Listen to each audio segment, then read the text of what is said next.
Okay. Wow, full box tonight. Okay, let's get into it. What are all the benefits of being called a monk or a nun? Is it about having more time and seclusion for meditation, or are there other benefits as well? It's an extra level of renunciation. You give up more.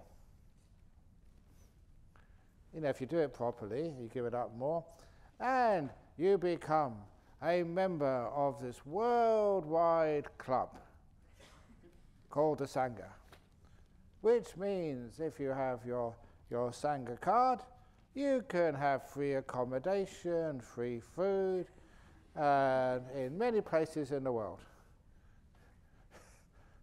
In other words, you go to a temple or monastery, it's really nice sometimes that I wish we had more accommodation over at Bodhinyana Monastery or Dharmasara, because sometimes I go to other places in the world, and you can always go and stay in a monastery or temple. It's really nice, because you know this is your family.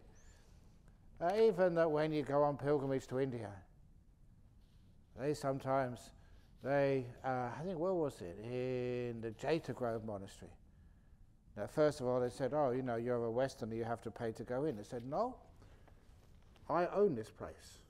What are you talking about, the Jeta Grove Monastery? Because there is the carvings, evidence that it was Anathapindika, or rather Prince Jeta, Anathapindika. They gave that land to the Sangha of the 4 quarters present and yet to come. It basically was dedicated to all the monks and nuns in now or in the future, from wherever. So that's a proof. So, you know, you can't charge me for going in there. I should charge you for going here. I'm one of the owners. So they realise Sangha, you're going anyway. So it's actually nice to be, and there's also this lineage. Now the lineage, now not lineage of a particular monk or something, or a particular nun, but the great sort of tradition, you know, going right back to the time of the Buddha. And that's why that, you know, sometimes you see a brown robe. Ooh. The first time I saw a monk in King's College in Cambridge, I was a member of the Buddhist Society. The first monk I saw, I can still recall that. It was like traumatic, but positive trauma. Wow, a monk. And that was really great. So the benefits is something in this. It's the oldest continuous democratic tradition in the whole world. 2,500 years, unbroken. Yeah, it goes here, goes there, falls a little bit away here, but then it goes somewhere else. And so it's the oldest democratic tradition still existing. And you become part of that. And because you put the robes on, it's sort of, you know, it's like an obligation, it seems. Not like a guilt trip, not an anxiety, but, you know, these are the types of robes, you know, worn by my teacher, Ajahn Chah, and worn by his teacher, and all those lineage of monks going back to the time of the Buddha. And so you have these things on here, and you think, my goodness, I better be worthy of these robes. Not as a heavy trip, but, you know, to make your spiritual parents and spiritual family proud of the tradition. And these robes are just so practical. You know, at night time I use them as a bed sheet, as a blanket. And, you know, it's never happened yet, but I've got it all planned out, that if there is, you know, an aircraft explosion and I have to jump out, this is my parachute. You just hold the 4 corners, really big, and you just float down in the air. And because, you know, I usually, you know, go Europe, you know, remember that there was a Malaysian airline, it was actually shot down over, I think, Ukraine or somewhere, or Syria or whatever. So they said, what if you get shot down over Syria? I said, first of all, it's so practical. First of all, it's my parachute. And when I land, I just put a slit in here and it becomes my burqa. You can see it in there. And it means that people won't know that I'm a white...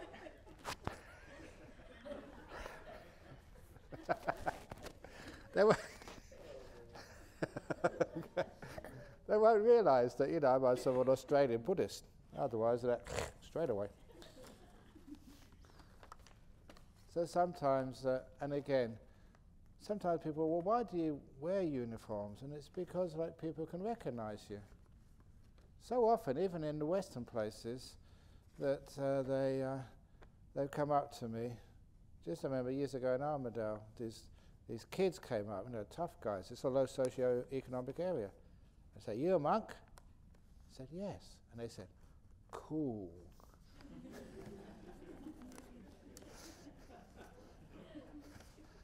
And these were, little rough guys. If you said you were sort of something else, they'd have probably, I don't know. But anyway, there is something about sort of the idea of a monk and nun which people respect, no matter from what sort of, what tradition, what place. So and people often said it's just nice to see a monk in the morning, a monk just walking past. There's something which, just to see a monk, especially now to see nuns, it's inspiring.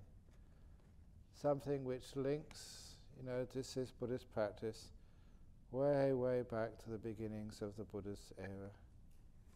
The robe. So it's nice, it's also, but when you are a monk like this, you have to, or a nun, you have to live up to the robe. So, don't sort of, don't amass lots of possessions or wealth. I remember was at a conference in Singapore, and there were lots of monks there, and one of the people, they asked, "Is it all right for a monk to wear a Rolex?" One of the monks put his hand behind it. And there were some really nice monks there. I think that's right. There was even Venerable Kuang Sheng from the abbot of Kongmeng San Temple in Singapore, biggest temple there. And he just said, "No, this is plastic, $10, that's all it was." So it's nice when actually you see monks or nuns and they live a simple life, which means that it inspires you. Inspires you, there are still monks and nuns in all the places in the world where, that they're fulfilling the ancient tradition of simplicity, kindness, peace and wisdom. There's always going to be some who just misbehave and make the wrong use of a robe, but still most of them are really good. So anyways, that's why they're not all the benefits of being a monk or a nun, but a lot of them. And one of the other benefits of being a nun especially, as a nun, you never ever have a bad hair day.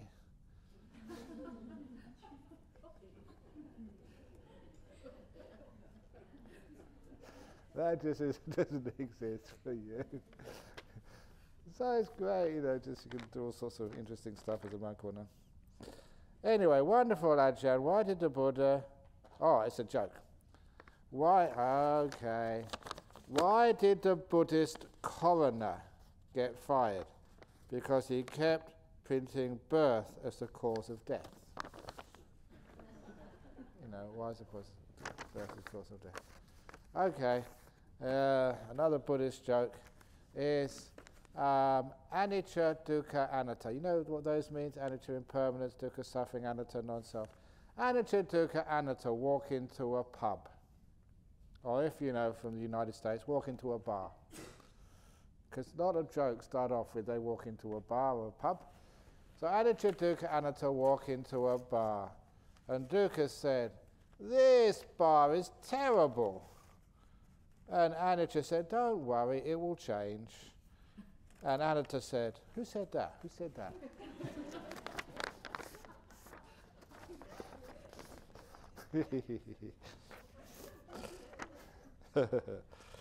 Dear Ajahn, once while meditating, my body vanished, and I felt a lot of joy. But what was left was noisy and flashy. Also, thoughts were there. The noise was just a celebration, the orchestra celebrating, the bodies, da da da da da da, the fanfare. So that was the noise. It was the celebration of your body leaving. And flashy, again, that was the flashlights. Also, thoughts were there. Was it because my mind was not pure enough for stillness? It was reasonably still, but not totally still. Remember what I said this morning? Here's the five senses, here's the mind. Little by little, your five senses get less and less and less. And look, tomorrow when those of you leaving, go home, you will really notice just how much you've changed, how much you've calmed down. So you may have not have noticed it, but be careful. Especially when you drive your car, if you're driving home or driving somewhere, do a few sort of circuits around, the car park first of all, just to get used to things. Because otherwise, you go out. It's not so bad here because it's in the countryside, but sometimes you go outside, and then when there's like a car comes in front of you, just let go, and you crash. You don't react as quickly, as you needed to do. So you actually do calm down. But you felt a lot of joy. Excellent. But what was left was noisy and flashy because a bit of excitement. Do experienced meditators get into jhanas regardless of their health problems, physical conditions? Thank you. It's easier if you've got good health or if you've got energy, but it's not necessary. So it's amazing, just you can be sick next to death, and sometimes you just let go. So any type of body. I told you, about that monk who had scrub typhus in a fever, get into deep meditation, it's amazing.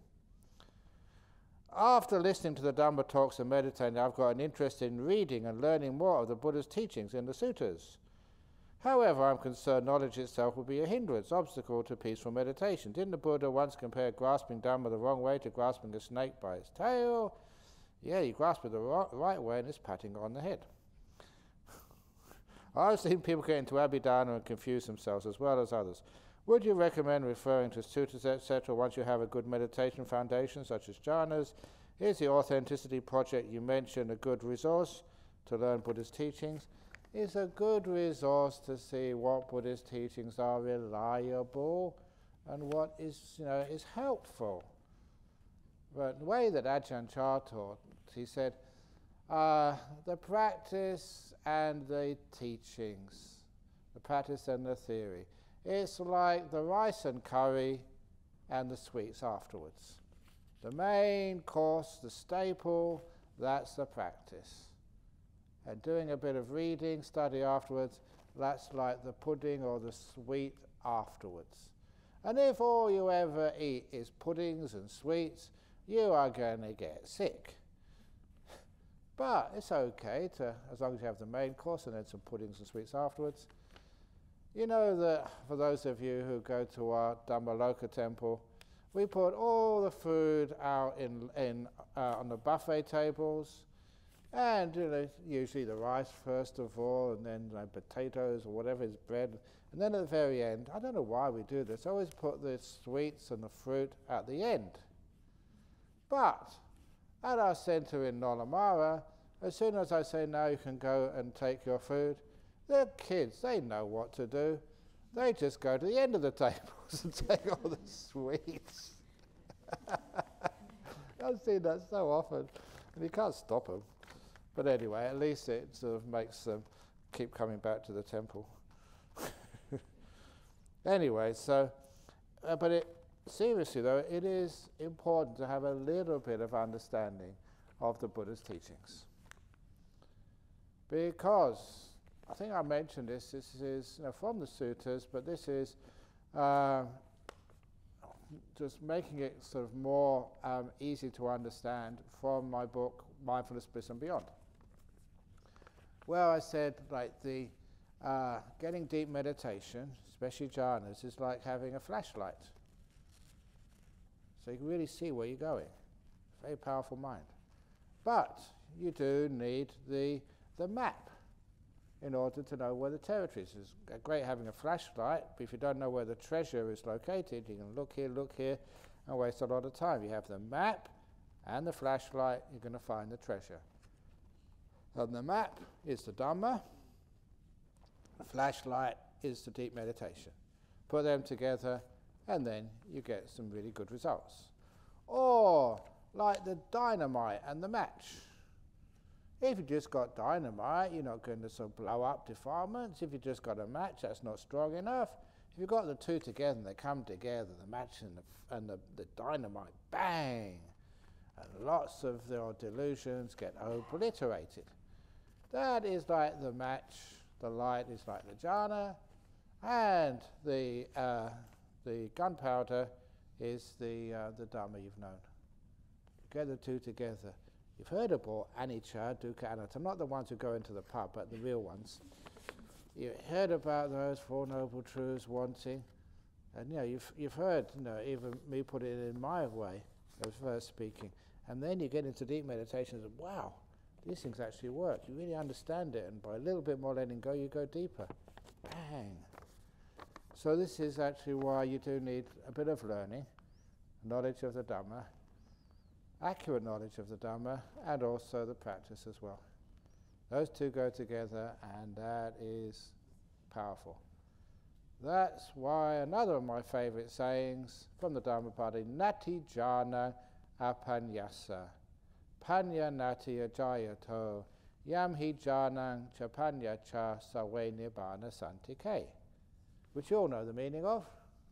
It means there is no jhana without wisdom. You've got to have some nice insight, understand what letting go is to get the deep meditations.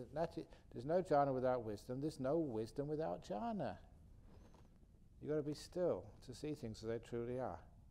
They support one another, the jhana and the wisdom. And where in the person who has jhana and wisdom, when those two come together, they are in the presence of nibbana. They're right there, right next to it, with jhana and wisdom. Okay, dear Ajahn, so that's good to know some teachings. Is there a difference treatment and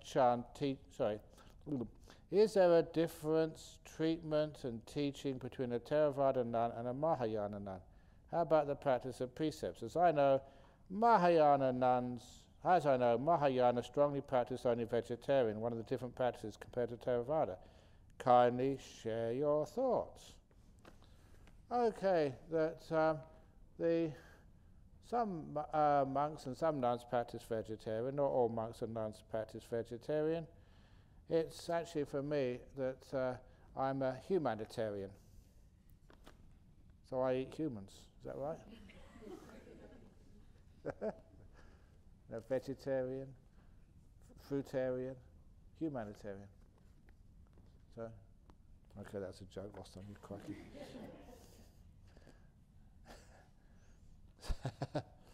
So, I think you've seen just, you are what you eat. So if you eat too many bananas, you become bananas. Oh, be careful. Okay, I better stop this. So Mahayana and Theravada, there's hardly any difference at all. But I don't know too much about nuns because I ain't one. But for monks, what was it? Next month we've got a Korean monk coming over to stay for a couple of months. Hey An, he's a very good old friend. Spent a rains retreat before. I can go and stay with them. Mahayana nuns and Theravada and Vajrayana. That is why when people ask what is my tradition, and of course you do always like to actually to bring things together and take down the walls between different traditions. Can't we just work together? And so trying to get some tradition which is common and just doesn't divide people. So that's when I started doing the taking the H from Hinayana, the Aha from Mahayana, and the Yana from Vajrayana to combine the traditions, and that becomes the Hahayana. So that's my tradition, the Hahayana tradition. H from Hinayana, Aha from Mahayana, the Yana from Vajrayana. That's the best tradition. Or the old joke going around, this is about 30, 40 years ago, big vehicle, small vehicle. Big vehicle, small vehicle, all vehicles will be towed away at the owner's expense. Quite nice, isn't it? All these vehicles which you identify with. Small vehicle, big vehicle, all vehicles will be towed away at the owner's expense. Dear agitating, we're meditating and it becomes peaceful, and when the subtle flashes of light appear from the corner of eyes, should I try not looking at them? Don't do anything. Should I do this? Should I do that? Should I not do something? Not doing something is doing something. Just shut up and just let it happen. Because sometimes you say that people shouldn't control, and I usually give the simile of the car, not driving the vehicle, let the vehicle do the driving. But I still remember this woman. She picked me up with her son at Heathrow Airport to take me to her house, to spend the night, starting a trip over in England. And as a Theravada monk, you shouldn't really drive alone with a woman. Have to have the man there. So I was in the passenger seat. He was in the driving seat, and the lady was in the back seat. Every few seconds, don't drive that fast. This is the best way. Don't go that way. Go another way. Just look, there's a flat light coming up soon. Just slow down. And that poor boy. I've heard like GPS. This was GPM.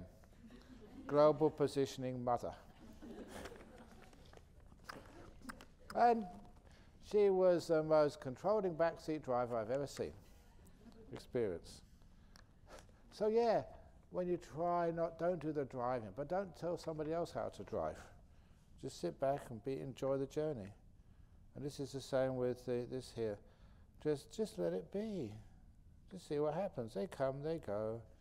Whatever happens is fine. So they come from the corner of your eyes, just over here. Just keep looking, don't move. Don't get excited, just carry on. Don't do anything. I find my heart rate goes up naturally when these things happen. Should I not worry too much about these and let myself get used to them so the excitement dies down eventually? Yeah. We always get excited because these are powerful states of mind. But it's the excitement sometimes just disturbs everything. Remember, like an Ajahn Chah, sitting by the still forest pool. Doesn't get excited, just lets it be. I told that story, beforehand to the husband of one of the Thai ladies who, she was actually here the other day feeding, one of the people who were feeding you. And unfortunately he passed away some time ago. But he had a job as a photographer for the Sunday Times newspaper. And that the editor called him to the office one day and said that there was a rumour going around, only a rumour, that Kylie Minogue, the pop singer, that she had a bit of a difficult time and she was hiding in Cable Beach Resort up by Broome. And the editor said, do you want to go up to Cable Beach Resort to see if it's true? And that's just a lovely place, an idyllic location. So he said, yeah, sure. So off he went there just to make sure, who knows, maybe she's there or not. And of course, no one would actually say because she was in hiding. So he wasn't really a paparazzi except for this time. He climbed over the fence and he crawled through the bushes. And, you could see that one of the little cottages there was a bit special. So he waited. And he remembered the simile which I told about Ajahn Chah's still forest pool. Used it in totally the wrong context. And he waited and waited. And sure enough, Kylie Minogue came out. It was true. And so he had to be so careful. He got excited. Kylie Minogue would go back in and hide again. She'd know she'd been busted. Or security would find out and arrest him or something. But because of his training in the Buddhist temple, don't get excited, no heart rate. Just calm down. Focus. Click, click, click. He said it was the most exciting time of his life. He got the photograph, and it was syndicated around the world. It's one moment of being a real paparazzi. The rest of the time was boring. Just opening the, photographing the opening of the new toilet complex in Scarborough Beach. Photographing, just stupid stuff. But anyway, that was exciting. And he said, thank you to these teachings. So when you say, how do these teachings relate to daily life, the real world? But that's the idea. Sometimes we get really excited. Just calm down. And then amazing things happen. By remaining still and quiet, those lights come out to play as you describe. However, I now find a clash between being still and quiet and the joy pleasure that starts to arise when the lights come out. I feel reactionary force to remain still quiet despite the joy pleasure arising, resulting in everything just resettling back to the beginning. Is stillness and quietness mutually exclusive from the joy pleasure from these lights? No. Actually, they come together. So the stillness is just so refined and so beautiful. So the pleasure gets very refined. So I just go for the stillness, and the pleasure will not disturb you. Stillness rules. The last story in your book, Opening the Door of Your Heart, is about the Deva who tries to save a worm 108 times from a pile of excrement. It's not from a pile of excrement, it's from a pile of shit.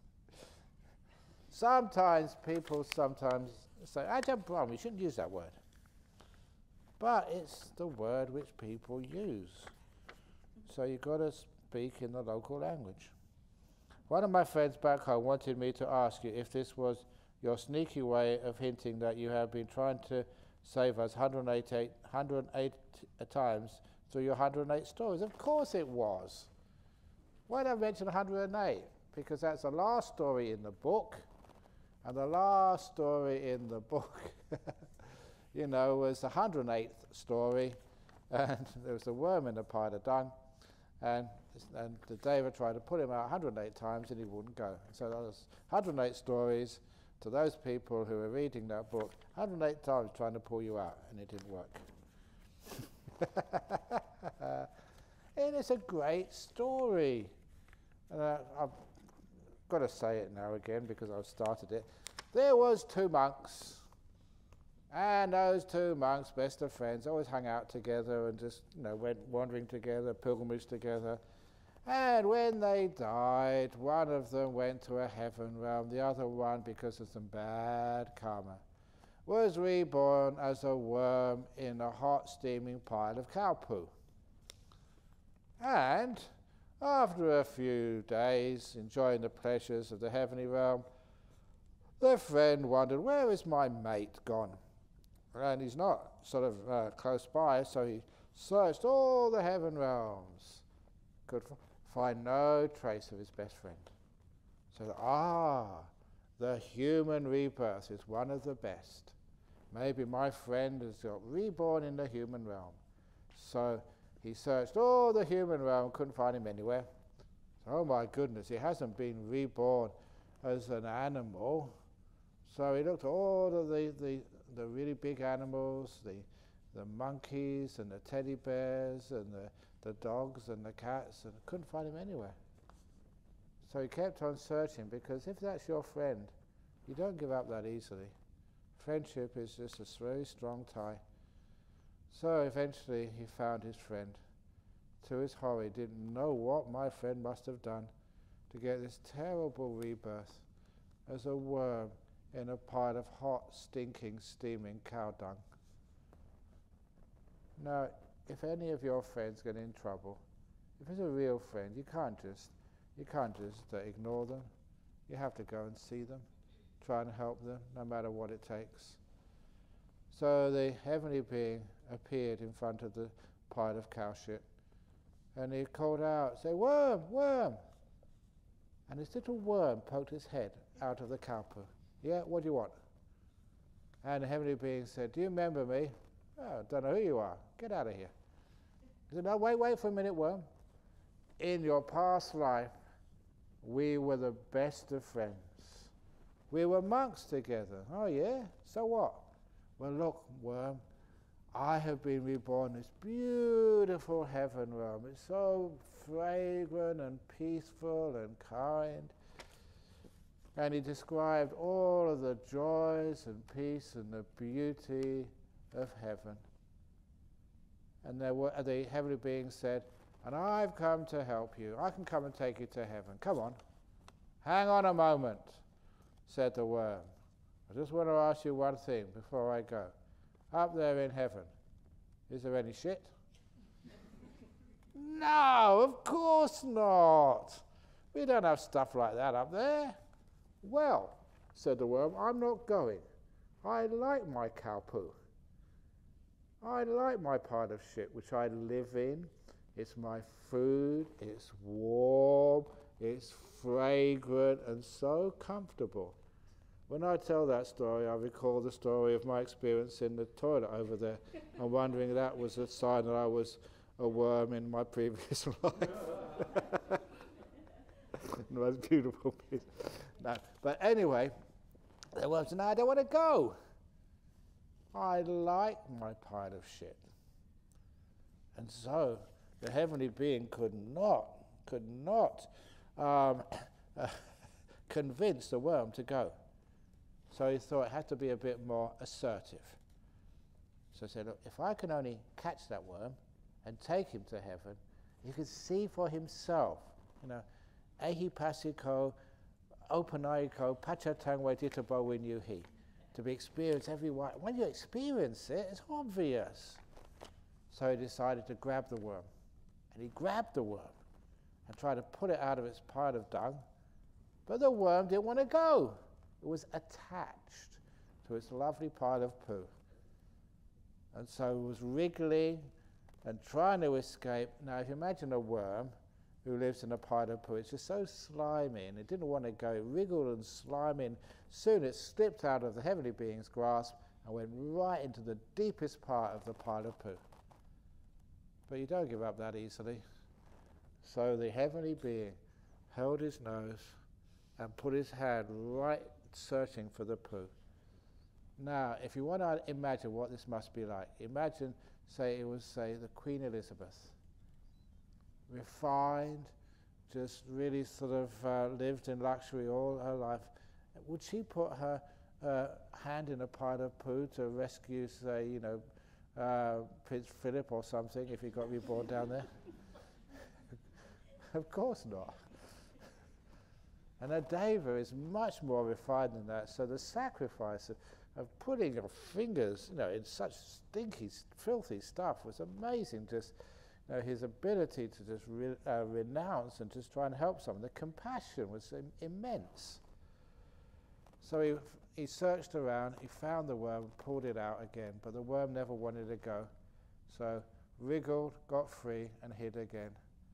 And 108 times that heavenly being tried to pull the worm out, but the worm never wanted to go. So in the end, the heavenly being had to go up to heaven alone and leave the worm to its stinky pile of shit, which it thought was just heaven. And you all know the meaning of that story. I'd only have 9 days, and some of you have been for 12 retreats already. 108 days you've been meditating. I'm trying to pull you out. No, I don't want to go. That's a lovely little story there. But with the last story in the other book, the Good, Bad, Who Knows book, similar story, but this is about becoming too confused about study. Because this was the story of the professor of philosophy, who would enjoy, he was a single fellow, but he was actually, that's what Socrates say, that if you get married, if you have a happy marriage, you're fine. If you have a difficult marriage, you become a philosopher. That's what Socrates said. We said a lot about his marriage. But anyway, the professor of philosophy, he heard that there was a new restaurant opened up in town, 5-star chef, Michelin rated. So because he liked his food, he made an appointment. But when he rang up, they said, oh, there's a 3-month waiting list. And so he said, put my name down. So when the 3 months came up, he dressed in a really fine suit, because a very, very strict dress code, not like this place. Very, very strict dress code. And he went there, showed his ID to the maitre d' outside, and said, oh, yes, sir, you have a booking tonight. So the maitre d' took him to his seat. This was really an expensive restaurant. The lights were not light like this, they were just dim, but it was enough light to see where you were going, but it was dim enough to give it like an ambience of seclusion, so you didn't need to be distracted by sights. You could really enjoy your food to the max. And they sat him down on this plush chair in front of this mahogany table with candelabras, with the candles adding just a little bit extra light, so you could actually read the menu and just have a good meal. So once he was seated, the waiter came in full tails, lovely bow tie, impeccably groomed, and handed the professor the menu. And the menu itself deserved to be in a museum, in this beautiful card, not like the paper you see in McDonald's, beautiful card with like gold on the gold rim, and it was like calligraphy, all the different menu. So the professor said thank you to the waiter, and then the professor looked at the menu, and then ate the menu, and went and paid and left, because the professor of philosophy didn't know the difference between the menu and the food. Do you understand? All the theory, the Abhidhamma, the suttas, all the words, the books. Don't eat the books. Look at the books and order the food. So what's on the menu? Well, on the menu there's first jhana, second jhana. Don't just eat the menu. Order the dishes and eat them. I want the opportunity to say thank you for the amazing experience here at Jhana Grow. Thank you to Venerable Ajahn Brahm for making all of this possible and make a huge difference in humankind. A difference, is that a difference for the better or for the worse? Because people say you made a big difference in my life. Which way? To all the bhikkhunis who shared and inspired me with their amazing discovery of life in the Dhamma. To Ajahn Pawun, so if I got the name wrong, for the bird who talks joke.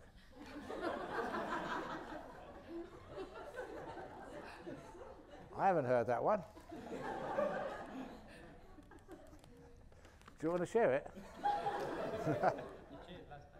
Last time. Oh, okay. To Bianca, amazing love and kindness to all of us, and to all retreatants for being here and make it possible a pure land does exist. It's nice actually to experience. This is a pretty pure land, living together in peace and harmony, fearless, trusting one another, really good food, good company. You don't need to talk so much to have a good time. So, sadhu, sadhu, sadhu. Why did you decide to become nuns? You asked me that question.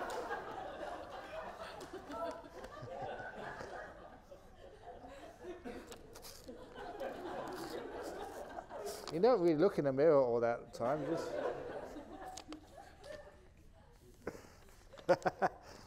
Right, you think you answered that yesterday, didn't you? Yeah, okay, very good.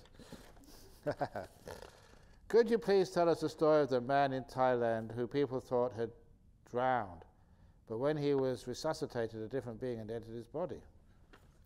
Oh, yeah, that's actually not in the books, but that was quite a well-known monk in Thailand. It was actually I'll give you a clue. It's Ajahn Sujata's teacher over there in Chiang Sao. But anyway, he told a story. Again, another of these like sort of near-death experiences stuff. that his earliest memory was of this huge light, and coming out of the light and being in the body of this young boy who was being dragged out of the lake. And the backstory, what happened before, which he found out but didn't experience, there was a young kid, his sister was supposed to be looking after him in a village in Thailand, and the sister was just going to do some washing by the village lake, and the kid was with him playing around, being a naughty little boy, and he slipped into the lake and went under the water. So the sister just ran to the house, called her father, called all the other people there, and they dived into the water looking for this boy. And apparently he was there just most of the day, for 7 or 8 hours or something. And when they dragged him out, they found his body was lifeless. And apparently they said that what they used to do was to take the feet and drag it sort of upside down from the pond to the village to try and get some of the water out. And to their surprise, he came to. He resuscitated. And he was, so that's this fellow's earliest memory. And it does seem to be that it was a different person actually came into the body. The original person had passed away, and a new one came in. Not quite the same. It's like the body was somehow or other still viable, and a new life came in, and that became quite a famous monk. So weird, but true. And when we tell these stories, I remember just one of the other Thai girls, who comes, she's been coming just ever since we first came here. So she said when she was young, she actually saw this with her own eyes in the village, that one of the people had died in the village, so she was only a young girl. And so what happened, they got the monks there in the evening to do the chanting. The funeral was going to be the next day. They got the monks there to do the chanting. All the monks there from the village were there. And they had the coffin there, and the person was laid down there dead. And then the person came to. He said the first people running out of the house were the monks.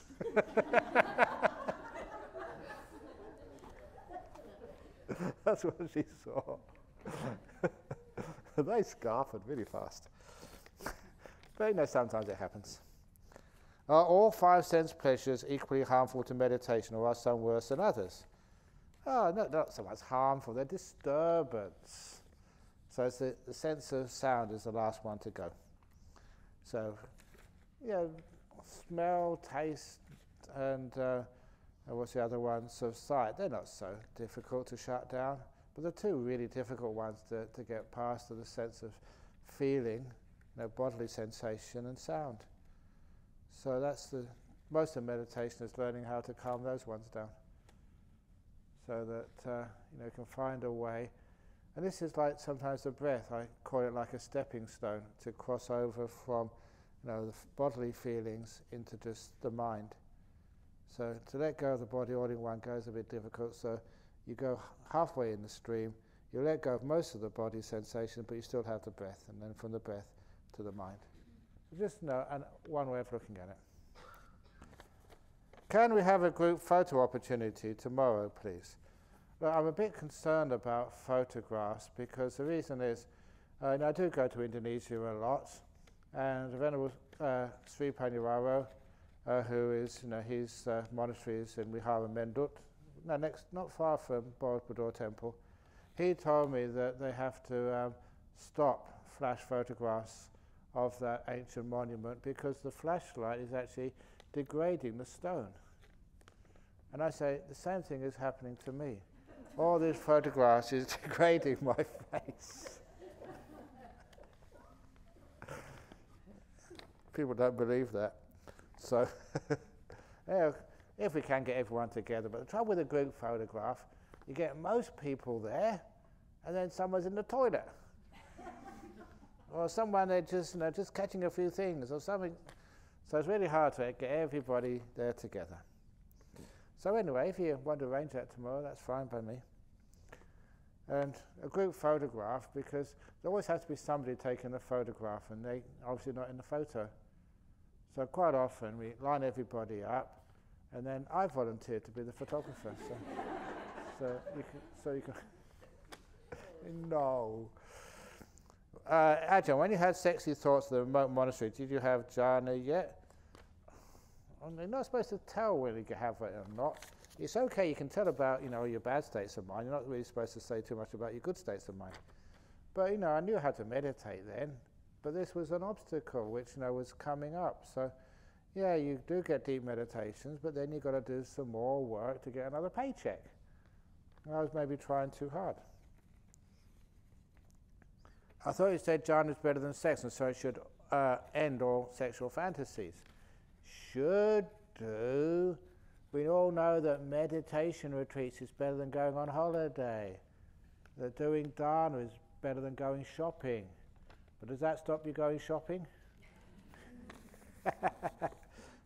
So, it's just the knowledge of it, experience of it, doesn't stop the desire for sensory pleasures.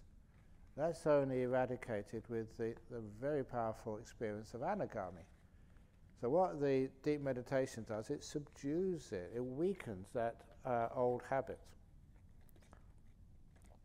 Dear Ajahn, could you please say something about the right view and right wisdom that is the basis for renunciation in the second factor of the Eightfold Path?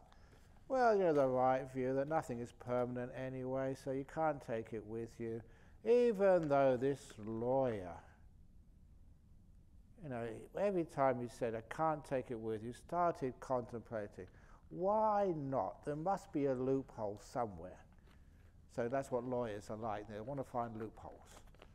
So he knew, he was a very rich lawyer, and he knew he was going to die soon, had some incurable disease. And so that he thought and thought, and he got the perfect plan. On his deathbed, he only had a couple of days to live. He gave instructions to his wife, go to the bank, and here's the 2 big suitcases which I use, fill them with $100 notes. Actually, what's the biggest currency notes? It's euros, isn't it?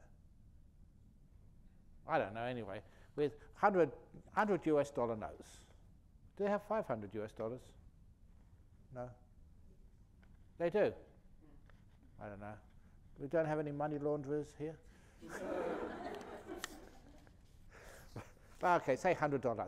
$100 notes. No 50s, no 20s, $100. Pack them, or both suitcases, as full as you can, with high currency notes. There's enough in the bank. And he said, now, just above my bed here, the attic, place those 2 suitcases perfectly above my bed in the attic. So, the plan is, when I leave my body and I die, I can grab those 2 suitcases on my way up to heaven. That's my plan. So, the wife said, okay, I'll do that for you. No need to argue. Waste of time arguing with the lawyer. Even judges know that. So, she did that, got these big 2 suitcases packed full of money, many millions of dollars in there, and put them exactly above his bed. Next day he died. So, she did all the arrangements to the funeral, and only just maybe a day later she decided to go and check, see about the suitcases. And she went up into the attic, the suitcases were still there. And she sort of cursed and said, stupid husband. If he'd have asked me, I'd have told him to put them underneath the bed, because I know which way he was going.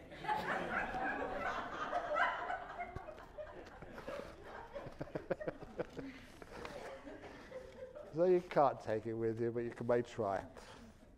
So the right view is you don't own anything anyway, you have to give it all up. So you might as well give it all up before, so that's renunciation. And the renunciation is, renouncing the past and the future. That's the other right view, forgiveness. You can forgive anything. You don't need to punish people. You learn from mistakes, you don't punish them. And you're allowed to make mistakes. So when you make a mistake, you tell everyone about it, and you learn so much from it. And one of my recent mistakes, this was less than 12 months ago, because this happened in the last retreat I gave in for the BGF, the Buddhist Gem Fellowship, and we hired the caves in Chi-Twing, I forget what it's called now, the caves just below Genting Casino. And just, it's a long way from the casino, you can't hear it, but it's a very nice place for a retreat. And interview time. And in the interview, this couple came in, a guy and girl, and there was the young lady. She was the one who was asking all the questions on meditation and stuff. And the fellow was absolutely silent. And I don't know what, stereotyping. I thought, because the guy's silent, they must be married.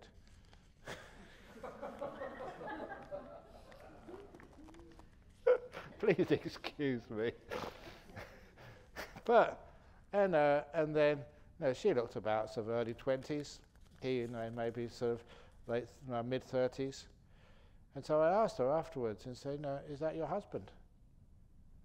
And both of them burst out laughing. And when she stopped laughing, I said, that's not my husband, that's my father. And when you think about it, I thought, I'm only 16, and the father was about 45, 46. And you think about it, that I thought she looked old enough to be married. And so to her, that was a compliment. She was so pleased that, she looked mature. And you can imagine how pleased her father felt that he looked young enough to have a young wife. So when they finished laughing and they left, about 5 minutes later, they sent in an ang pao. Ang pao, the red packet, they put donations in. And it was 100 Australian dollars, and with a little note, please use some of this when you get back to Perth to go to the opticians and get your prescription checked.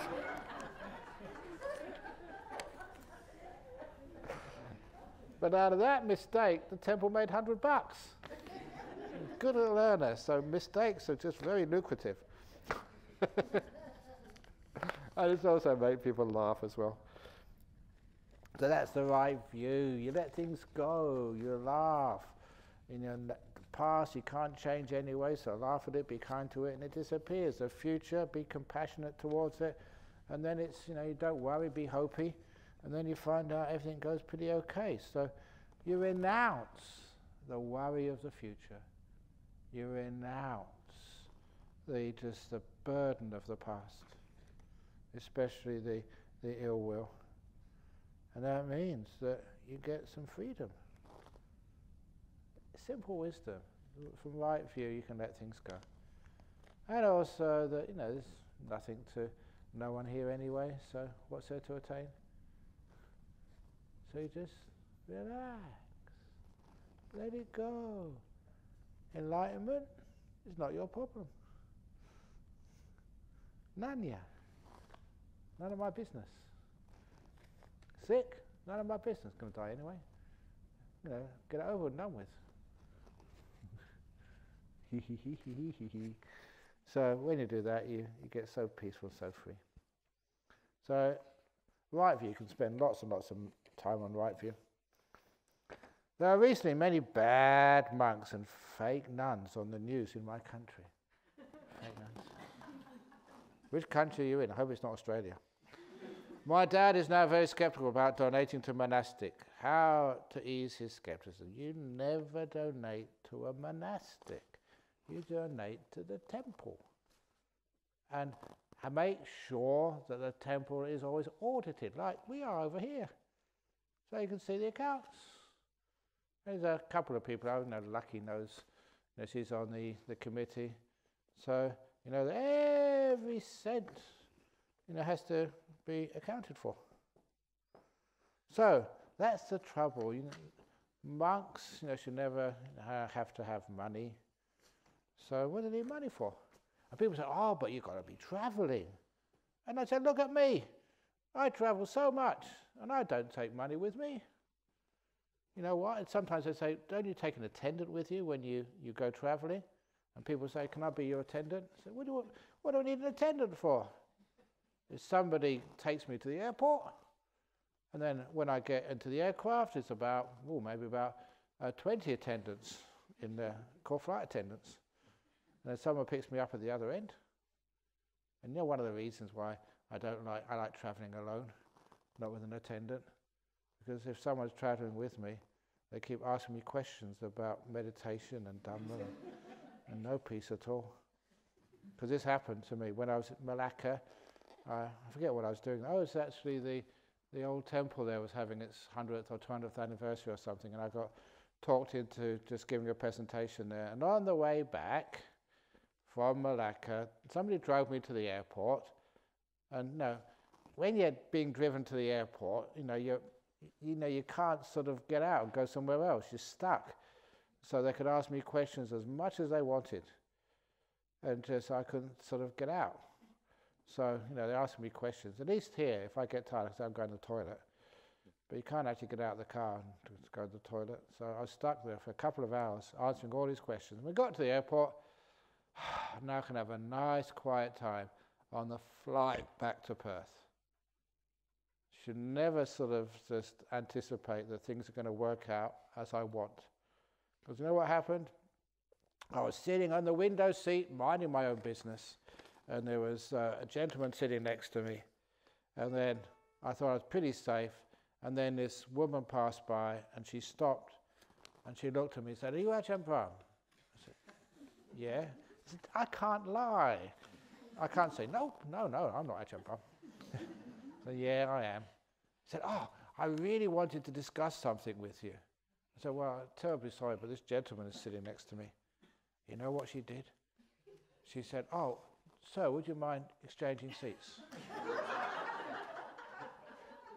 And I was using all my powers to say no, N-O, no. And he said yes. They exchanged seats. She was in the aisle seat, I was in the window seat. I couldn't escape. So I don't know, 5 hours, 6 hours, asked me about all her marital problems, business problems, all the stuff of her life. Gee, you can't get away from it. Free counselling.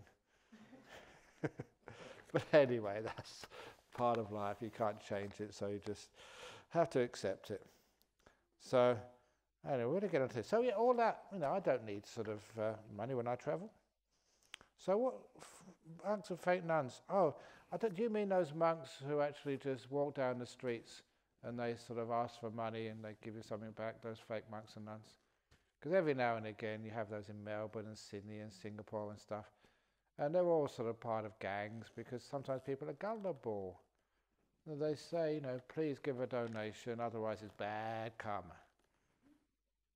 And, sometimes in Malaysia that was happening a lot, and I gave the advice. I said, if that happens, because they usually go with lots of people, maybe to a market, so just ask the monk just to wait for a few moments, and then get the greasiest, smelliest of curry from one of the stores and say, "Oh, may I give you a donation?" When they open their bowl with all of the Malaysian ringgit notes in it, pour the curry on top. It's pretty mean, isn't it? But teach them a lesson. But no, you can offer food, but not money. On that also, other subject, money goes to temple. I was coming back from the United States, I forget which part, Singapore airport. I was just going to have a few minutes, just relaxing, and then get the connecting flight back to Perth. But the trouble in those days that I knew so many people, in the airport, and the security wasn't so tight. So I had half the members of the Buddhist fellowship, they were waiting me at the gate inside the airport. And so I sat down, they got me a cup of tea, but then they started asking me all questions. So I'm exhausted, I'm tired. So I thought I'd go to the toilet. I said, I need to go to the toilet. So I went to the toilet. And those who've been in Changi Airport, that there's many cubicles in there. They sort of have a toilet attendant there to keep everything clean. You know what happened as soon as I got in there? You wouldn't believe this is possible, and it happened. The toilet attendant looked at me and said, "Are you Ajahn Brahm?"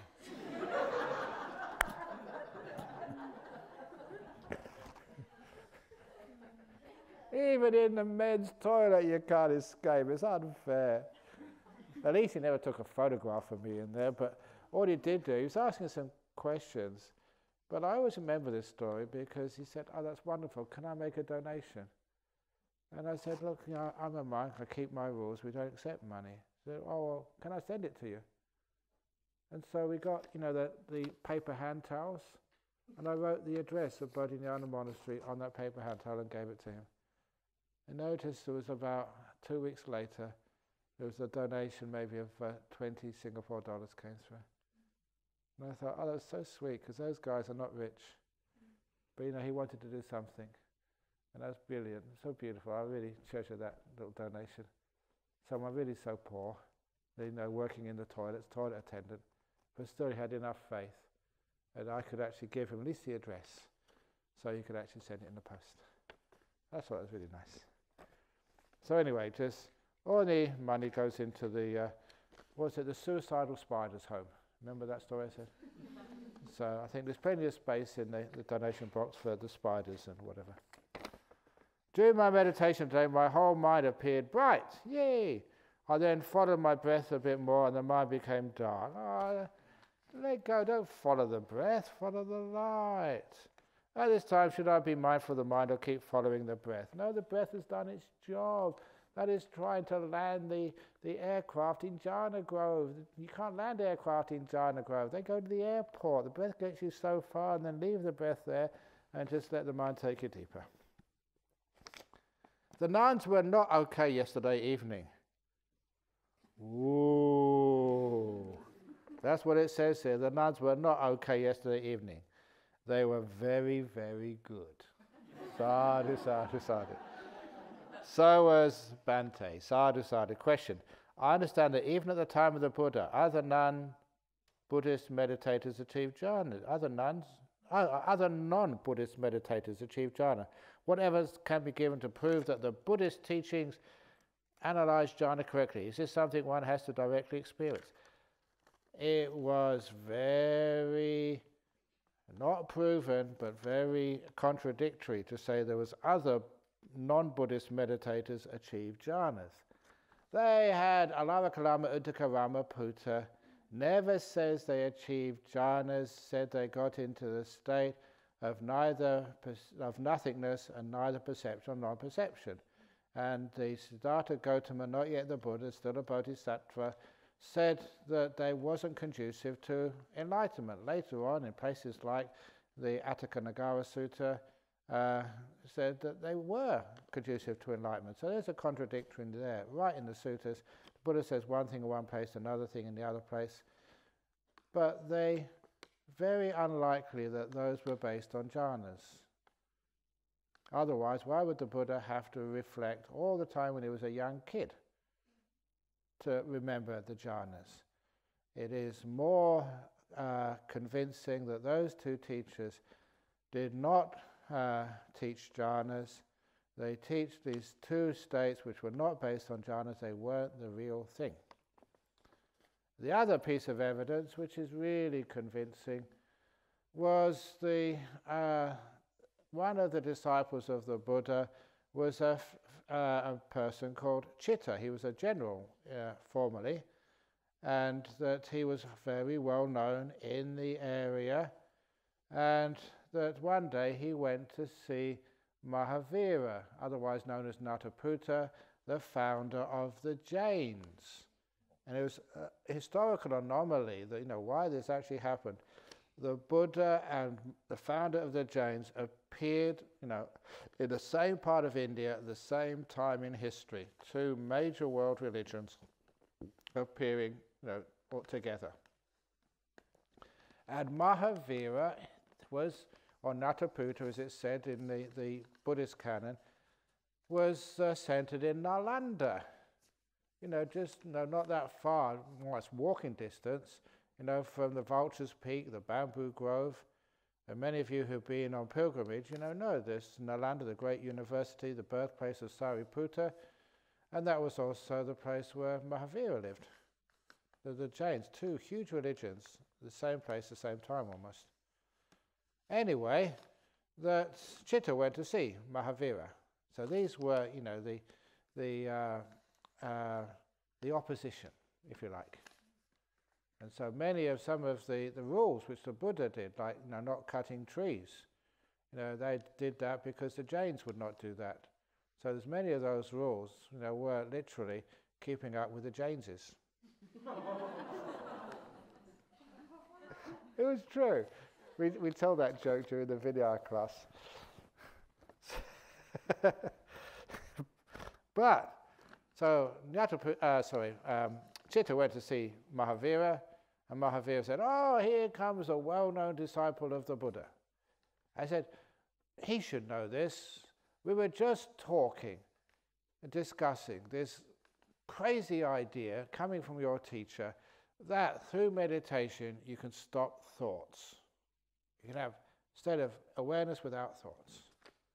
What do you think of that, Chitta? Do you believe that?" And Chitta, your householder, Chitta said, "No, I don't believe that at all." And Mahavira smiled and said, "See, a prominent disciple of the Buddha also agrees with me that you cannot stop thinking. Impossible. It's like putting your fist in the Ganges and trying to stop the current. It cannot be done." And you see, this is confirmed by one of the chief disciples of the Buddha, lay disciples. And Chitta was sitting there quietly all the time and said, "Yes, exactly. I don't believe that. I know that." Because I can get into jhanas.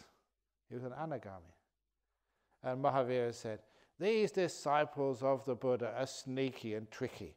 It's very hard to have a really good conversation with them." And that's a sort of bit of fun and games, but what it did reveal was even the Mahavira, the most prominent teacher, probably even at the time, some historians think was more famous, had more disciples than the Buddha at that time, the leader of the Jains, but certainly would have known a lot. Never thought it was possible to stop thinking. Had no experience of jhanas, or even knowledge that they could be possible. And it does say in the sutras, the Buddha who discovered jhanas. So, that is very unlikely that other people in the time of the Buddha had jhanas, other than his disciples. Dear Ajahn, further to the question answered yesterday, if Buddhism will survive long with the introduction of Dharma via the internet, will more people get to hear it? If Buddhism survived for 2,600 years without forced conversions and killings and war, will the future generations go to hear the Dharma in their busy lives? Well, you're already listening to that Dharma in your busy lives. It's not just the internet, it's just when you get to sit next to a monk on the aircraft. Or not in the internet, even in the men's toilets in Changi Airport. So the ability to listen to Dhamma is actually quite huge. But sometimes it's not even listening, it's actually just seeing examples, peaceful examples. You know, just like that was the story of Ashoka, saw a very peaceful monk or novice, and that just changed his whole life. Or just, it was Sariputta seeing Asaji, just walking so peaceful. You know, so this is something amazing. The Buddha's first 5 disciples, it was his demeanor which convinced them that this was something special which he had found. So sometimes just to spread these great teachings, which are very beneficial, sometimes it's not the words, but something else which really spreads it. That's why I call it brainwashing. You see a good example, something peaceful, something you can feel is amazing. And that is more important than what's said, where it comes from. About the problem of saliva during meditation, I realized you can't swallow and breathe at the same time. So swallowing does not break my mindfulness. It only disturbs the rhythm of breathing. And breathing in and out my mind was getting used to. So I can mindfully swallow and then just continue my breath in meditation. I hope this can help others with the same problem. Yeah, give it a try. But it doesn't matter if you do dribble, because you can always get a bib. They're very cheap. You know, you can get one from your daughter or something who's had a baby, and the baby's grown up now. So, gratitude to you, Ajahn, and everyone who helped organise this wonderful retreat. Special thanks to Bianca. Enjoyed every bit of it. Only spoiler was my allergy, not allergy to meditation. Sadhu, sadhu, sadhu. I wonder what your allergy is, too. So anyway, no one is perfect. So sometimes we have an allergy to this, an allergy to that. So I've got hay fever, but there's no real hay over here. So sometimes we just have to work with what we've got. I think I did tell you that I found out that I was suffering from a contagious disease. You know, the hepatitis B.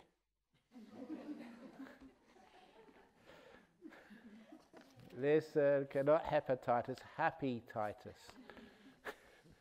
Very contagious, happy-titus.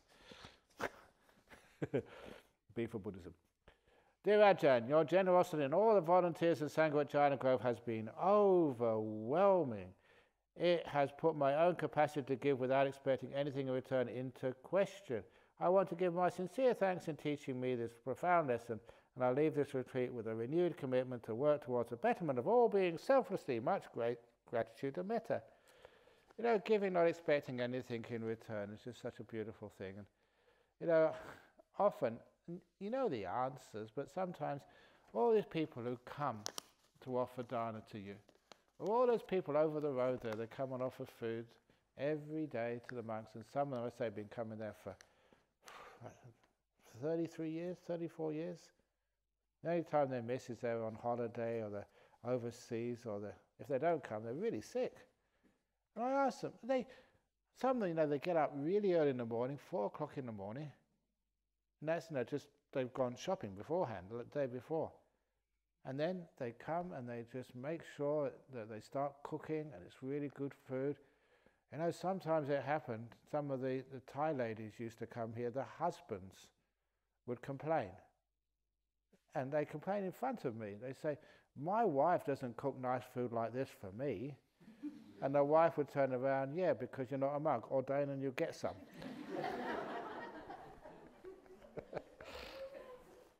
And they do all of that, and when they sort of come, if it's some for a big occasion or something, I can understand that. Well, every day for years?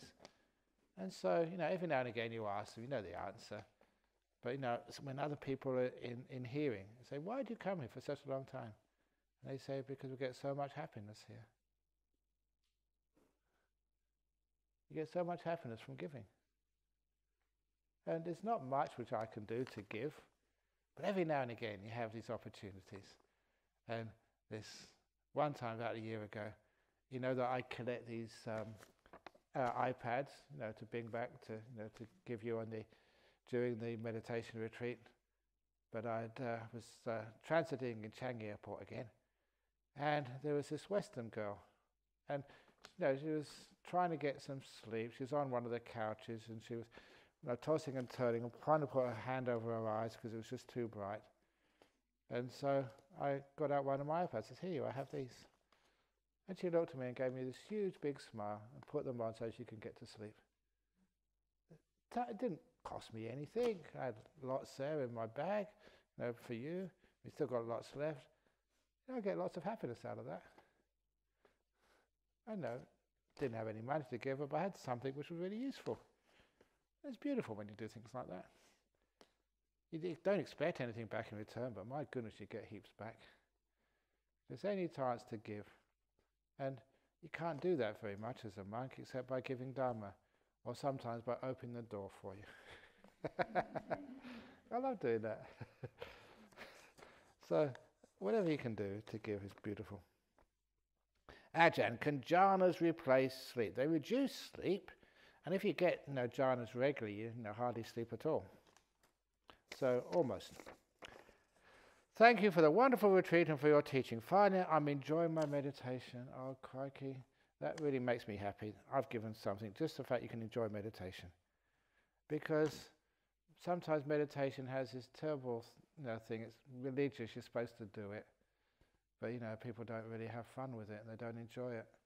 And I enjoy, as a layperson, as a young one, I enjoy my meditation so much. That's why you wanted to share it with people.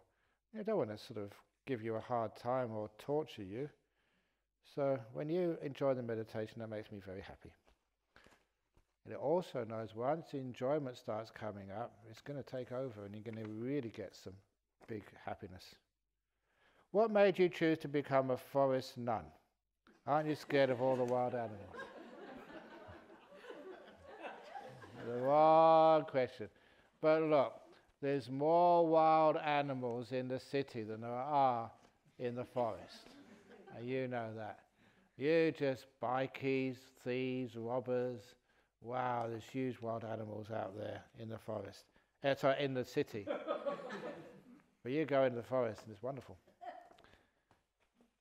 You seem much kinder than your teacher Ajahn Chah. Why is that? No way. But, sometimes it depends the reputation of Ajahn Chah. I actually lived with Ajahn Chah, so you know who he was, and he was incredibly kind. So, but sometimes people have all of these, I call it hagiography, all these rumors about who Ajahn Chah was and what he did. And soon you have, when I die, rumors, Ajahn Brahm could read my mind. He knew what the question was going to be before I even asked it. Let so much go, my young. Just a bit of good luck, that's all. So anyway, Ajahn Chah was really kind. And anyway, much kinder, I don't know. Just we don't judge, but he was certainly kind enough. Do you think dogs can meditate?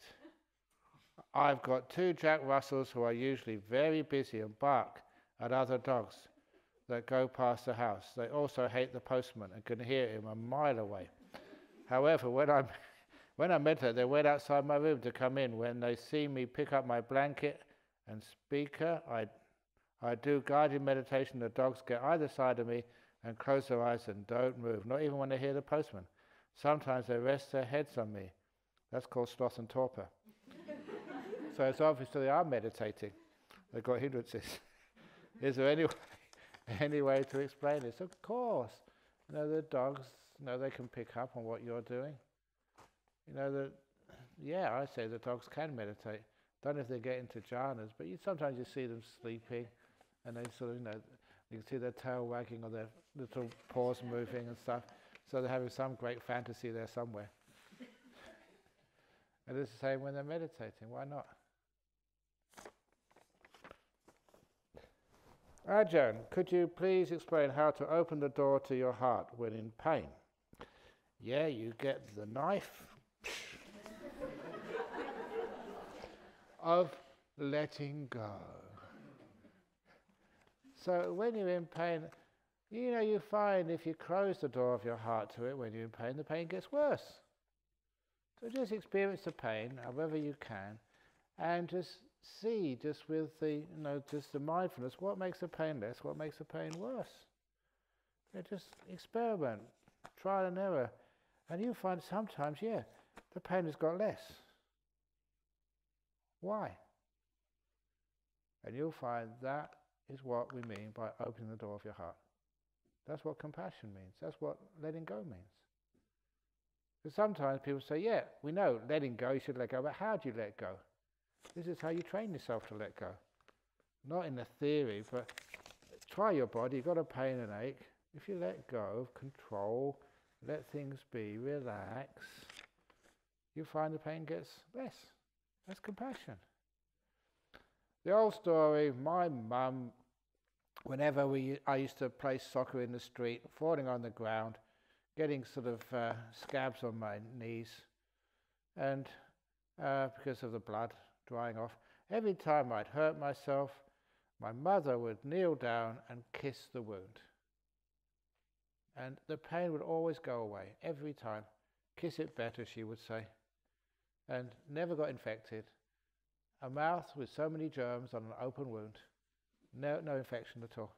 Just the kindness was so incredibly powerful. And I thought that was obvious. That was just my life. You get a mother, you're really in pain or bleeding, and kiss it, and then it would go. And just The power of kindness and compassion just relaxes and heals. Which is one of the reasons why that you start playing around with that with your own pains, being kind to your body. Just, I was going to say this earlier, if you've got a sore elbow, kiss it better. Have you ever noticed you cannot kiss your elbow? It's impossible. Cannot be done. Now what will happen? You'll try that, won't you? Just shows you just how rebellious, how little faith people have. It can't be done, But anyway, somebody like a mother, someone who loves you, kind, and they kiss it better, and you get this beautiful compassion, and it heals it. That's how you learn what compassion is.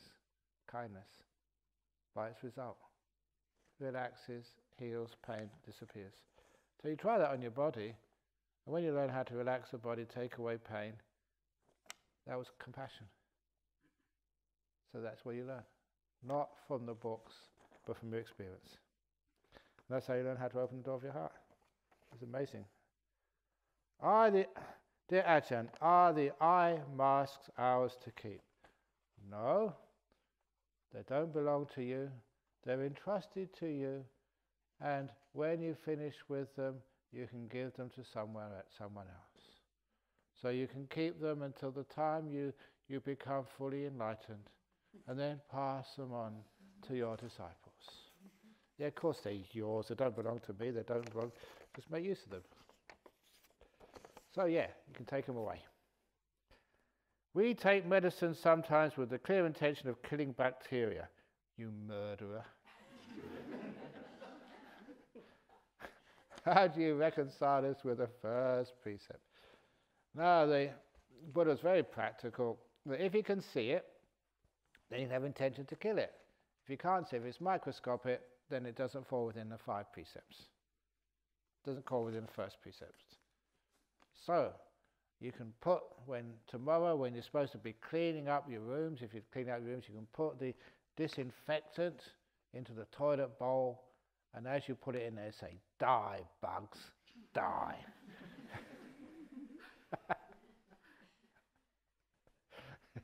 No, you don't get that crazy. So you just do it. That's not breaking the first precept.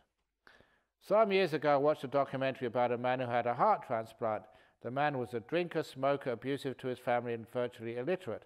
After he received the new heart, he completely changed into a loving, caring man and started writing profound love poems. Because of such a change, they got permission to trace the donor. He was a Scottish poet who was renowned for his work in the community. Can you explain this, please? Yeah, I remember reading books about that, but usually it only lasts for a few days. There was this amazing case of a young girl who had a heart transplant, and when she came out of hospital and got home again, she had nightmares, and the nightmares was of being murdered. And of course, the mother was a bit concerned. She went to see the surgeon and said, "Oh no, trauma of the operation, just it'll pass." But she had the same nightmare again and again. So the mother was actually quite concerned. So she went to the police station and she said, "My daughter, has had a heart transplant and she keeps remembering this event." And the police were so amazed it corresponded to an unsolved murder case. And the police had the authority to go to the surgeon and find out where that heart came from. And it was from this person who'd been murdered. And based on this child's recollections, they interviewed a suspect and he confessed to the murder. Solving a murder from the recipient of the donated heart. Amazing, isn't it? So, I don't know who was wearing those eye shades before, but maybe if I'd put them on, maybe you might get just the whiff of the great minute. No, it seems to be that the memory is it sort of connected to some of the memory is not just in the brain, but sometimes it's another part of the nervous system, and of course the heart has a lot of the nervous system in there. Or is it the case that the person who was killed, their ghost, if you like, was actually attracted enough to the former heart that it could actually just get into the kid's memory and just to tell who killed who. But usually after a few weeks it vanishes, all the memories vanish away, and the person becomes their old self. It was wonderful to listen to the bhikkhunis last night. Could not believe that they were so good. This is our hidden resource, and so it's time that you did the 9-day retreats next time. We'd like to hear them more. The visiting monk was also very good. Before we allow any monks to visit here and stay here, we do quality control first of all. So we don't get any riffraff into this monastery. So he's a very, very... And Pat Woon, he used to look after me in Wat Chaithawan in... Is that Kuala Lumpur, PJ? Yes. Yeah, PJ? PJ, okay. He used to look after me over there every time I went to visit over there. So there's always a lot of gratitude for him. He always made sure I was well looked after. So it's nice, this is wonderful, like friends. Brothers in the Dharma, we say, brothers and sisters in the Dharma, family. So we look after one another.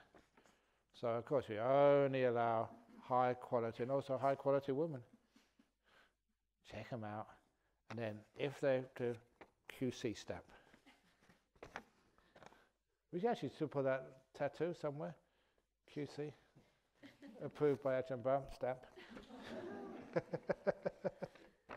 No, they're very, very good. And it's also just, you can see they're relaxed as well.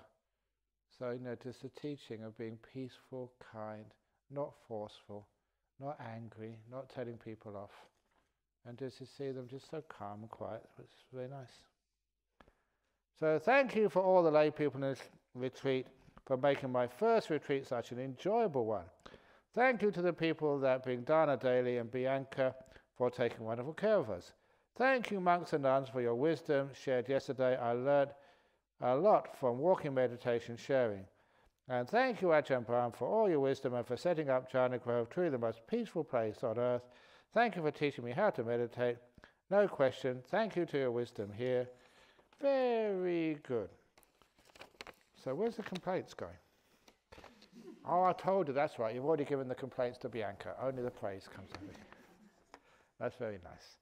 How do I know that my arms have disappeared and I didn't just get numb during meditation? Just open your eyes and see if you're armless. Of course, they don't get numb. It's just trust the process. You know what numb feels like? It's unpleasant. When it disappears, it's not numb. It's just not there. I came to a perfect stillness in most of my sitting meditations. Spend good part of my sitting during this state, however, doesn't seem to go beyond. What should one be doing during stillness? If it's perfect stillness, you can't improve on perfection. So please remember that saying about on the t-shirt, nobody's perfect. I'm a nobody, therefore you're perfect.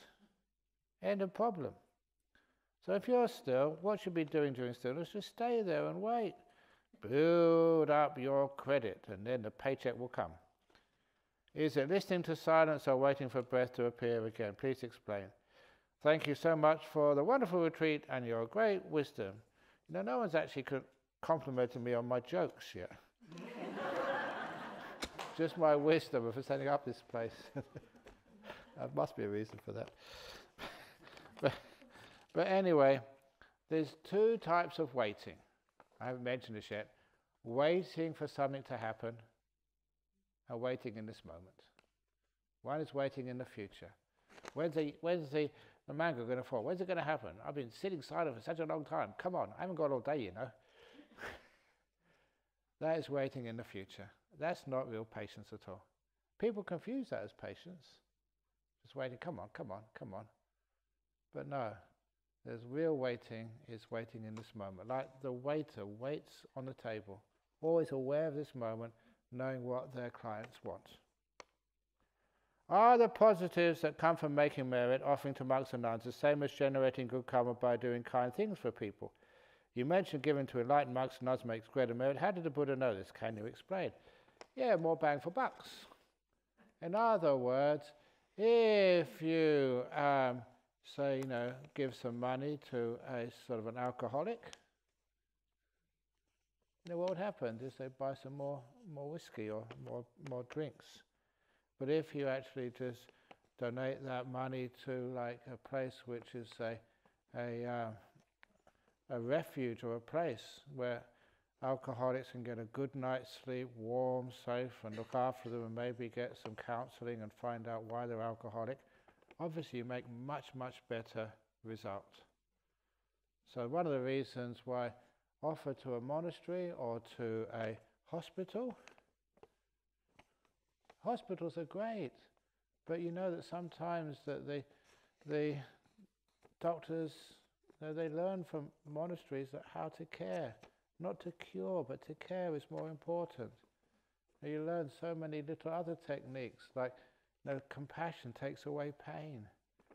There's so many other stuff which you learn here. So this is a big hospital. It's a big university. It's where you learn so much and you get inspired. So that's why sort of making sure that good monasteries, good nunneries, good retreat centres are well supported, that has a huge benefit. You can see how that works. Just how people can come here. Number one, they like meditating afterwards. They get compassionate. They're much better doctors, psychologists, nurses, wives, children. It's amazing just the result of this. So that's why, if it's a good organisation, not to enlighten monks and nuns, but just their projects, great. What should one do if one has chronic pain which cannot be diagnosed? First of all, please trust people. They say, I'm in pain. Say, you're nothing wrong. You're just being a hypochondriac. That story of the hypochondriac who went to see his doctor and said, I think I've got bird flu. You're not a bird. And why do you always come? Whenever you read in the paper, you think you've got it. You're just a hypochondriac. The doctor really gave it to him because he was fed up with this guy always coming and wasting his time. There's nothing wrong with you. Perfectly fit and healthy. Just get out of here. I had enough of you, hypochondriac. And this gentleman was just felt so rejected and so shocked. He staggered out of the doctor's surgery, not knowing where he was going, and got hit by a truck and killed. And the doctor sort of heard the sound and ran out and said, oh my goodness, I was too tough on him. I was so shocked, even the doctor had a heart attack. He died as well. So the two of them died, and so they were buried in the same cemetery in adjacent graves. And the first day after they were buried, the doctor was woken up because the hypochondriac was banging on his coffin. He said, what do you want now? Said the doctor. He said, have you got anything for worms?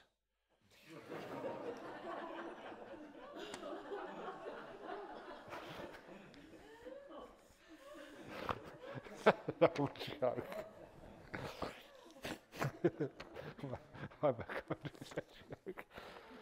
Oh boy. So, if someone ever comes up and says they're hurting, please, don't tell them they're making it up, because to them it is hurt. So, in other words, that you see what you can do. First of all, acknowledge them and trust them, and don't. A person just give them importance and trust their symptoms. They're feeling it. And so that sometimes they try to meditate, you can only count 1 or 2 breaths and then the pain gets too much. Don't count the breaths. What to do is always to say that whatever's in front of you is the most important thing in the world. So if it's the pain, be with the pain. Someone has said she is possessed or it's all in your mind. Oh, for my goodness sake, that makes it so much worse. She has even said sometimes the pain gets too much so she doesn't know how to live. It doesn't help when people just don't acknowledge it and say you're making it up. So, first of all, be kind and respectful enough to say that's what you're feeling, that's what you're feeling. And number 2, to say make that the object of your meditation. Don't try and get rid of it, care for it. The simile of the anger-eating monster is brilliant. Don't try and get rid of it. Just if you can't beat them, join them. Be with them. Be kind. That's something you can always do. This moment is here. Give it importance and care for it. That is incredibly powerful. But the worst thing is when people think that you're not hearing them, you don't understand them. The Buddha sometimes used similes like a strong man drowning a weaker man when referring to controlling and suppressing angry thoughts. Strong man drowning a weaker man. That's, it doesn't sound like Buddhism to me. But sometimes they put these things in there, and sometimes you wonder, where's that really coming from? Or they have, for example, the English saying, to kill two birds with one stone. So we don't use that. We change it in Buddhism to cut two carrots with the same knife. So just a little bit of cultural change. I was wondering how we can reconcile this to what you have been teaching, that is, to make peace and be kind to our anger, etc. What are your views on this? A strong man drowning a weaker man? What does that sort of teach you? So, no, that doesn't make any sense to me. I can really feel some restlessness today, and I know I will feel none of it once I get back. Any tips on how to meditate better to handle this? Thank you for your wisdom. Don't fight the restlessness. A lot of time restlessness, tomorrow, you're already planning what you're going to do. How many of you packed your bags? That's ridiculous. You haven't left yet. So, for goodness sake, if you packed your bags already, unpack them tonight. And don't pack them to the last minute. Get in this habit of living in the present moment and just squeezing as much out of this retreat. It's a 9-day retreat, not an 8-day retreat. Ain't finished yet. And who knows, maybe I ring up the airport and they say, I'm sorry that there's been a difficulty, everyone's gone on strike, there's been a terrorist attack, so you can't go on the aircraft tomorrow, so you've got another day here. Yay! Who knows, the future is uncertain. So please don't do today what you can put off until tomorrow, because you might die tonight. My favourite saying. Don't do today what you can put off until tomorrow, because you might die tonight. It's going to happen one night. And imagine you've got all the washing done, all the dishes done, and it's your last night on earth. What a waste of time that was. Most grateful thanks for all you have done and keep doing for the Buddha Sasana for the benefit of all beings everywhere, especially us in WA. We are extremely fortunate you came and stayed and made your base here. Not my fault. I never told you actually why I came here. Because I made a resolution when I started staying with Ajahn Chah, I would never ask to go anywhere. I'd wait until I was sent. So Ajahn Chah would say, go over to that monastery. I would go, no argument, no sort of preferences. And then when he asked me to come back, I would come back.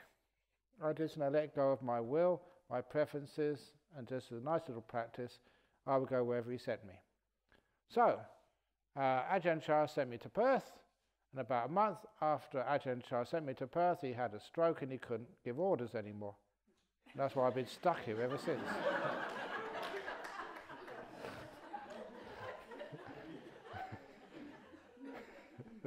And that's the truth. Thank you, Ajahn. We are truly blessed. Wishing you long life, excellent health, peace and contentment. Peace and long life? Long life and excellent health. You can't have both. Venerable, when you first became a Buddhist nun, here we go, did your family object to it? Yes, because they thought I was a monk. They thought I was a male. That's why they've... It's not to me. So, did you have any objections? Any of you? Probably not. Anyway, you can answer that question afterwards. I'm just going to, it's only 2 questions. I'm over time, so please, 3 questions. I hope you don't mind. Can you please explain the meaning of to be aware of what is happening in the moment in meditation, mindfulness? 8 days I've been teaching you, and you still don't know what mindfulness is? I'm going to go and become a nun.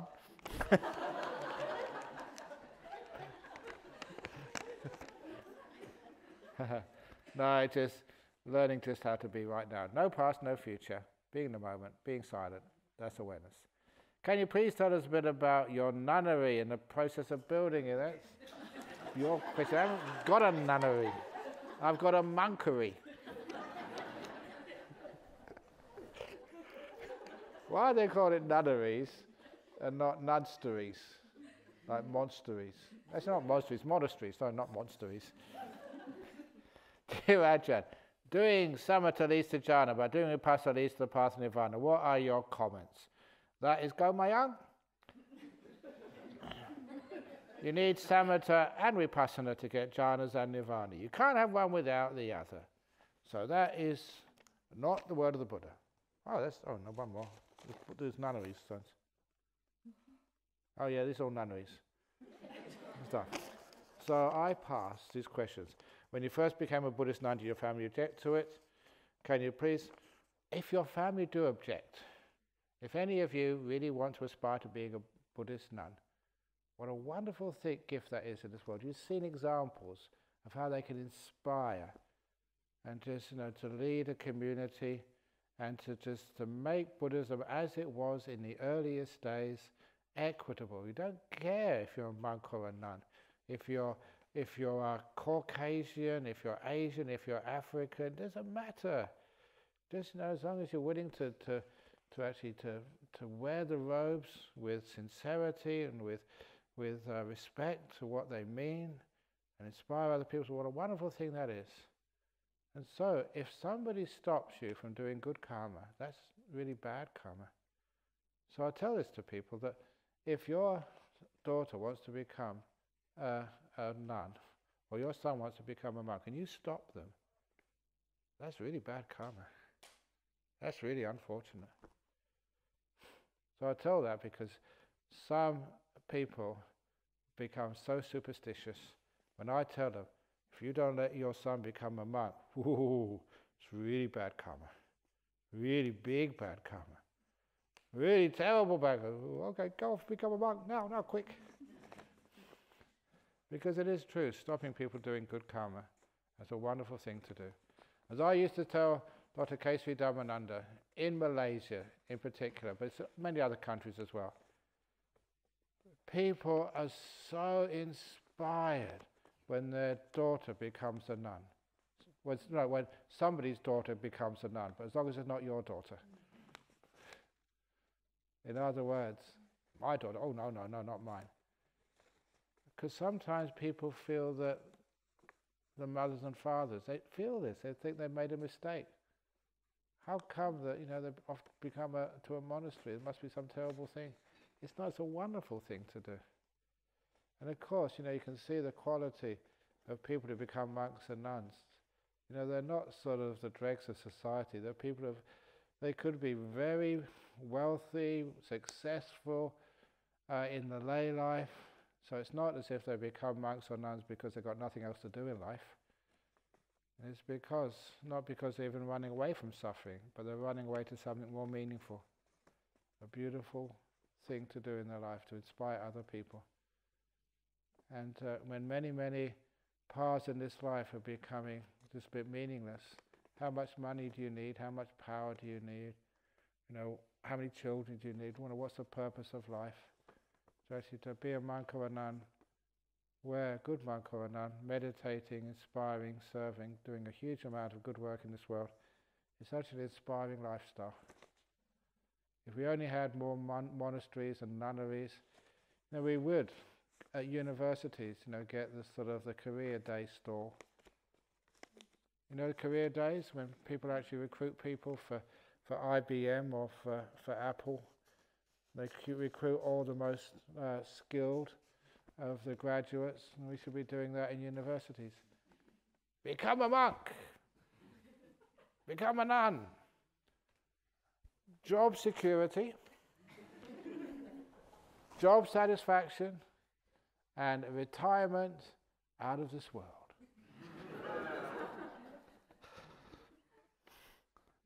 So anyway, your family, most families don't object, not with a bit of arm twisting. And so that's wonderful. Okay, I think that's enough.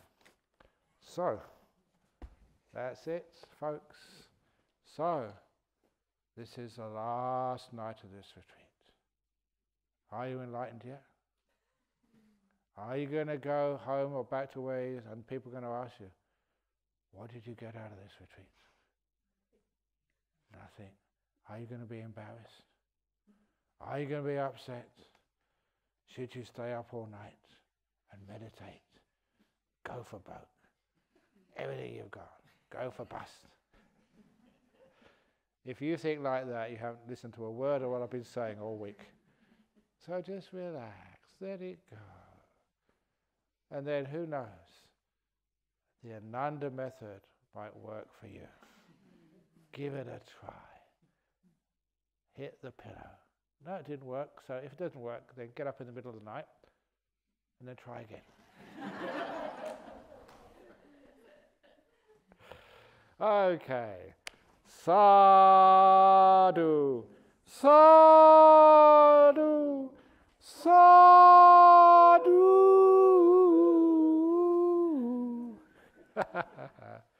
And don't forget to meditate when you go home, and to get up early and do your chanting, and do the 3 sadhus really loud.